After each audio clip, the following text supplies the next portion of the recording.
எங்க திரும்பினாலும் காது கிழியுது. டிவி கேக்கு விசில் சின்னம் கொடுத்தாங்க, எல்லாமே ஓகே தான். அந்த விசில் சின்னத்துக்கு ஒரு வரலாறு இருக்கு. வரலாறு தானே. என்னன்னா 3 கட்சியுமே முன்னாடி விசில் சின்னம் கொடுத்திருக்காங்க. ஆனா அந்த ஒரு 3 சின்னத்துக்கு இது ஒரு டெபாசிட் கூட வாங்காம தோத்துருக்காங்க. அதனாலே நிறைய பேர் வந்து விசில் சின்னத்தை வந்து எடுக்க பயந்துட்டே இருந்தாங்க. ஒரு பக்கம் விசில் சின்னம் பார்க்க இந்த மாதிரி இருக்கும், இல்ல இந்த மாதிரி இருக்கும். இதனாலே வந்து வாக்காளர்களுக்கு அந்த கடைசி நிமிஷத்துல குழப்பம் ஏற்பட்டு வேற ஒரு சின்னத்துக்கு ஓட்டு போட்டுருவாங்கன்ற ஒரு பயம் இருந்திருக்கு.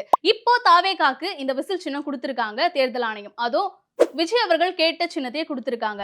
கண்டிப்பா இதுல ஒரு ட்விஸ்ட் இருக்கும்னு சொல்லிட்டு எல்லாருமே சொல்லிட்டு இருக்காங்க. ஏதாவது ஒரு பாசிட்டிவா பேசணும்னு பார்த்தா தர்தினியம் பிடிச்ச மாதிரி பேசிட்டு இருக்கேன். அப்புறம் இந்த விசிலானது கொஞ்சம் லிமிட்டா யூஸ் பண்ணா அது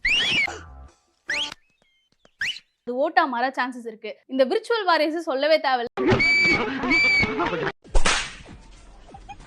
எல்லாருமே அன்லிமிட்டடா தான் யூஸ் பண்ணிட்டு இருப்பாங்க. சோ இந்த மாதிரி அவங்க கொஞ்சம் அதிக பிரசங்கித்தனமா பண்ண இந்த விசில் சின்னமே அவங்களுக்கு பெரிய நெருக்கடி ஏற்படுத்தக்கூடும் அப்படின்ற சில தகவல்களும் போயிட்டு இருக்கு. தாவேகாக்கு இந்த விசில் சின்னம் சாதகமா அமைய போதா இல்ல பாதகமா அமைய போதான்னு சொல்லிட்டு கமெண்ட் பண்ணுங்க.